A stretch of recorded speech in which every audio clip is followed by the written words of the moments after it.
Olá, eu sou o Thomas e neste vídeo eu vou mostrar o funcionamento do algoritmo Monotony Chain, que basicamente é um algoritmo que realiza a construção de um feixe convexo no plano 2D e com tempo n log n, um algoritmo bastante eficiente. Também veremos uma aplicação desse algoritmo num problema dado na Maratona de Programação Sul-Americana de 2006. Primeiramente, vamos entender o que é um feixe convexo através de uma definição bastante simples. O feixe convexo de um conjunto X de pontos é definido como o menor polígono convexo que contém todos os pontos de X. As coordenadas desses pontos mostradas aqui nessa figura foram dados por um dos casos de testes do problema que vamos resolver mais à frente. Este é o feixe convexo resultante do conjunto dado por esses pontos. Para cada ponto de um dado conjunto, há apenas duas possibilidades. Ou esse ponto é um vértice do polígono, ou está em seu interior. Mas antes de começarmos a estudar o algoritmo que encontra o feixe convexo de um dado conjunto de pontos, precisamos encontrar uma forma de definir a orientação formada por um conjunto de três pontos no plano. Aqui temos os pontos A, B e C, e a dúvida que fica é como determinar a orientação desses pontos. Precisamos saber se eles se encontram no sentido horário, no sentido anti-horário ou se eles são colineares. A orientação dos pontos depende da ordem que nós escolhemos cada um deles. Aqui temos um exemplo bastante simples. Se considerarmos a sequência A, C e B, percebemos que os pontos formam um sentido horário. Por outro lado, se considerarmos a sequência A, B e C, verificamos que os pontos estão no sentido anti-horário.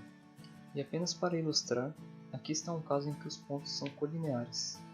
A questão é, como definir de maneira simples e eficiente a orientação desses pontos?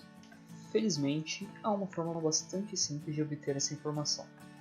Para isso basta calcular a área do triângulo e verificar o seu sinal, ou seja, verificar se é positivo, negativo ou se é igual a zero. Para esse caso, precisamos verificar e calcular a área do triângulo ABC. A área do triângulo ABC é igual à metade da área do paralelogramo de lados U e V. Nesse caso, U e V são vetores, onde U é igual a B menos A e V é igual a C menos B.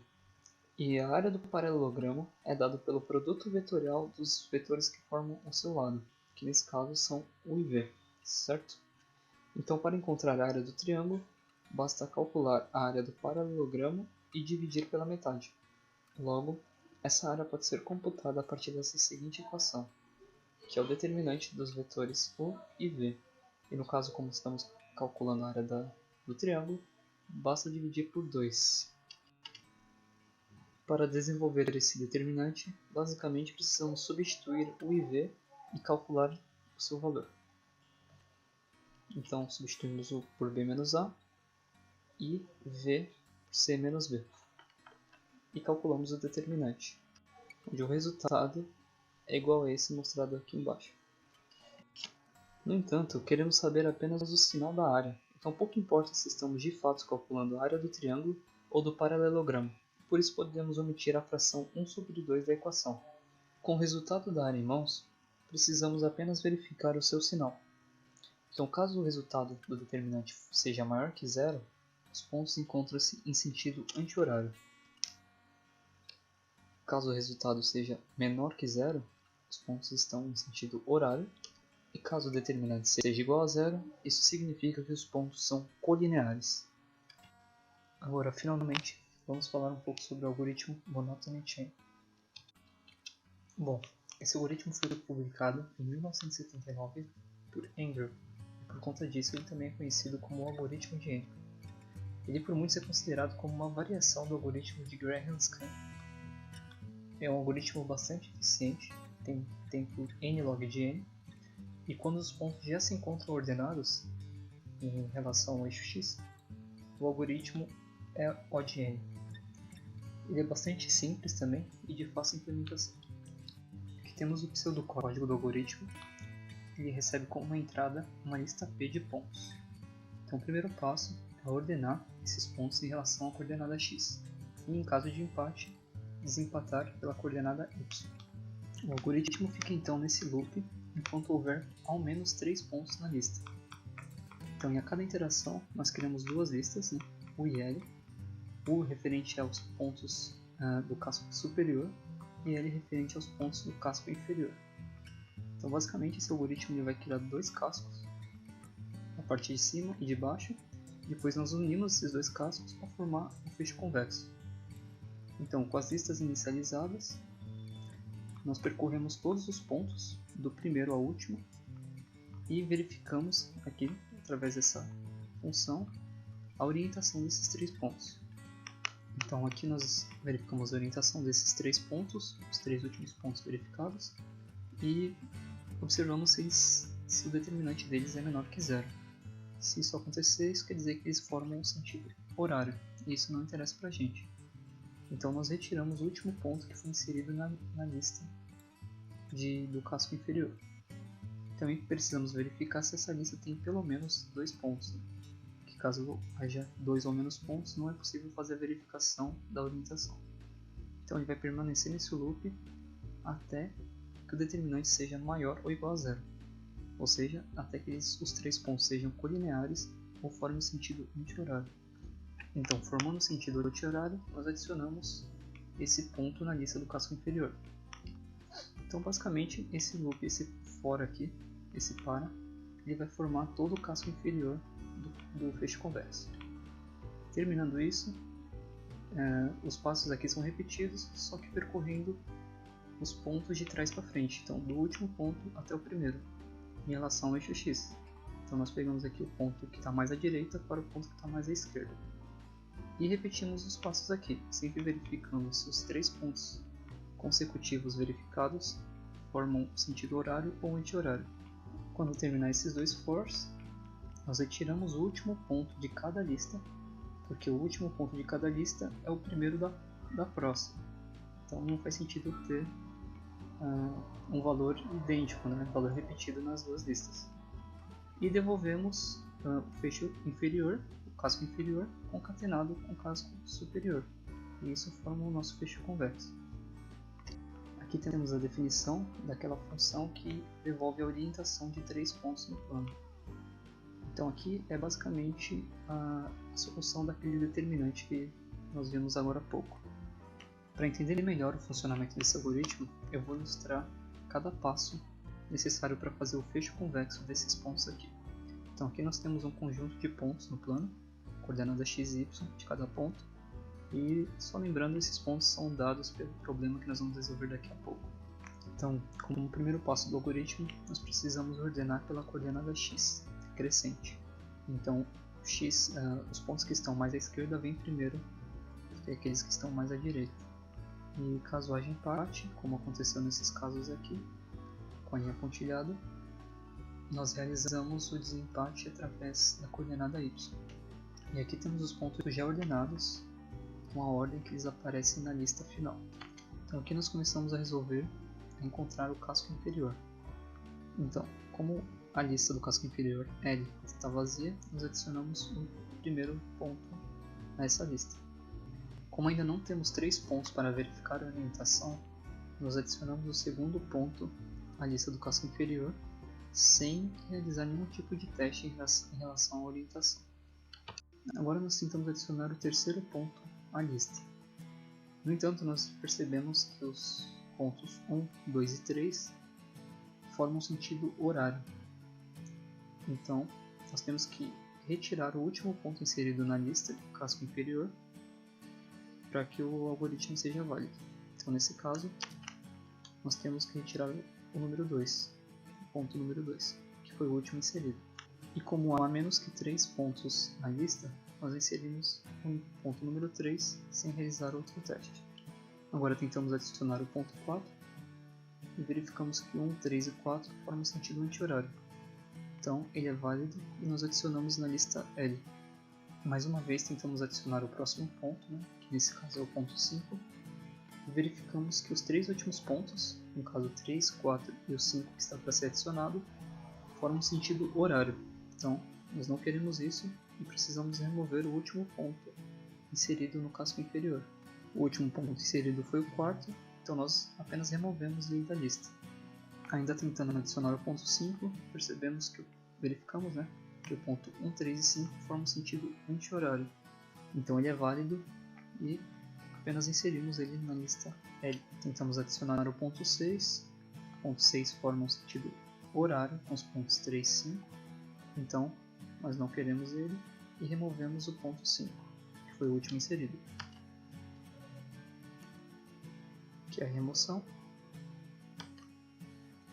Porém, os últimos que sobraram foram 1 e 3 que já estão na lista e o 6 que está para entrar. Nós verificamos que aqui eles formam sentido horário novamente, então temos que retirar mais um número da lista L, que no nosso caso é o 3. Retirando esse último ponto da lista, né, sobraram apenas 2, então não há nenhum teste a ser realizado, então nós apenas inserimos o ponto 6. Tentamos adicionar o ponto 7, verificamos que ele forma um sentido anti-horário com os pontos 1 e 6, logo ele é válido e inserimos ele na lista L. O próximo ponto é o ponto número 8.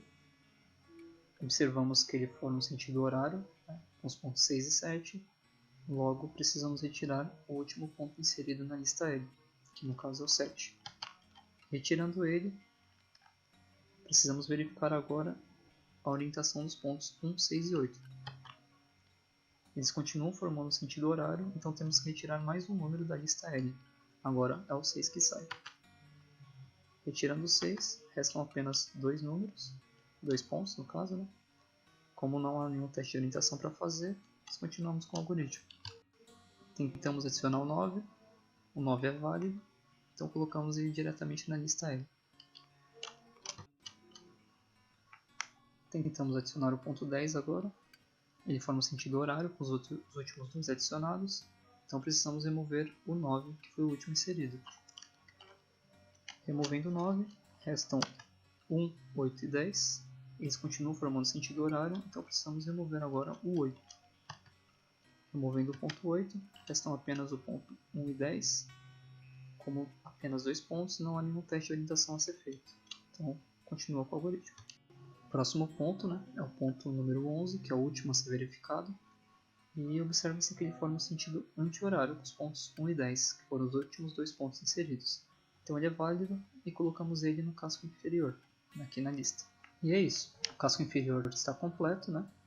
E agora precisamos repetir esses passos novamente, só que considerando a lista de trás para frente. Então começamos no ponto 11, percorremos até chegar no ponto 1. Dessa forma nós vamos formar o casco superior.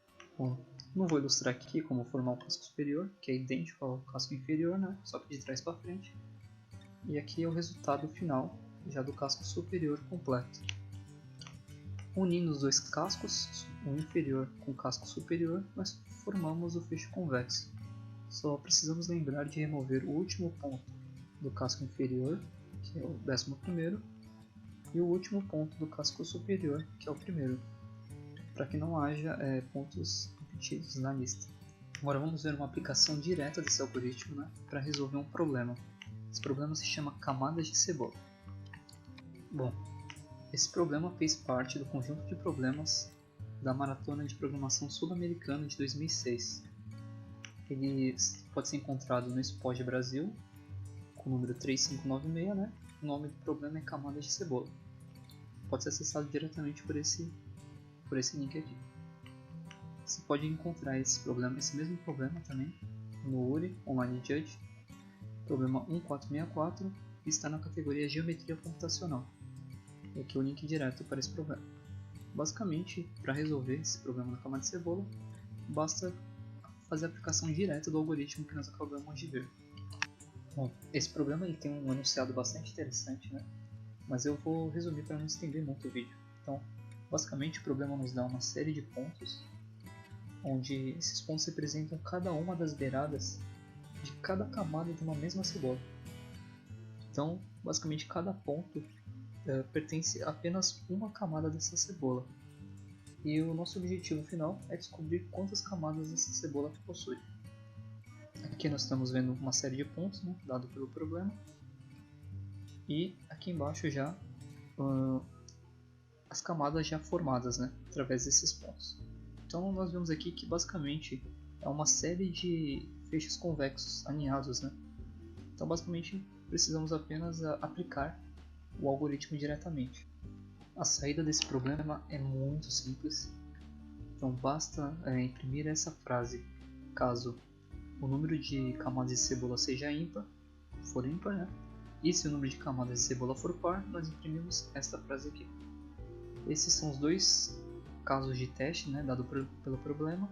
Esse segundo aqui é aquele ilustrado pelo algoritmo, né, são os mesmos pontos. E aqui a saída de cada um. Aplicando o algoritmo Monotony Chain, temos esse resultado aqui. Primeiramente, nós aplicamos ele em todos os pontos, né, e vamos encontrar esse seguinte feixe convexo, que é aquele que nós vimos agora há pouco. E esse aqui é a primeira camada de cebola encontrada. Então o que nós precisamos fazer agora é remover esses pontos para que o feixe convexo não seja calculado de novo, né? Para esses pontos não sejam considerados novamente. Então nós removemos ele da lista do feixe convexo e vamos considerar somente os pontos internos agora. Aplicamos novamente o algoritmo do feixe convexo e chegamos a esse resultado aqui. Então essa é a segunda camada de cebola e, como vocês podem ver, basicamente é aplicação direta, não tem nenhum segredo. Agora nós removemos esses 4 pontos da lista de feixe convexo, da lista total, e aplicamos novamente o algoritmo do feixe convexo nos pontos restantes. Aqui é a última passada do algoritmo, né? Calculamos o último feixe convexo e o algoritmo termina porque temos apenas 3 pontos. Vamos remover eles, vou ficar com 0, então o algoritmo termina. Bom, e é isso. Só lembrar de criar um contador, né, para contar quantas camadas de cebola foram formadas, né, quantos feixes convexos foram formados. Então aqui no primeiro caso nós teríamos contado 1, no segundo o feixe convexo 2 e agora por último o terceiro. Então essa é uma cebola com 3 camadas, né, camada ímpar. Então essa cebola tem que ser levada ao laboratório. Aqui um resumo de como resolver esse problema, né? Então o primeiro passo é encontrar o feixe convexo de todos os pontos, incrementar o contador da camada de cebolas. O terceiro passo seria remover esses pontos do feixe encontrado, né? E repetir esses 3 primeiros passos até que restem 2 ou menos pontos. E por último, né? Quando não houver mais pontos a serem verificados, nós temos que observar a paridade do contador de camadas. Se o contador for ímpar, imprimir Take this onion to the lab. E se for par, imprimir Do not take this onion to the lab. Bom, e é isso aí. Espero que tenha ficado claro. Qualquer dúvida ou sugestão, esse aqui é meu e-mail. E eu resolvi esse problema da camada de cebola em C++ e disponibilizei ele no meu GitHub, nesse seguinte repositório aqui. Bom, obrigado.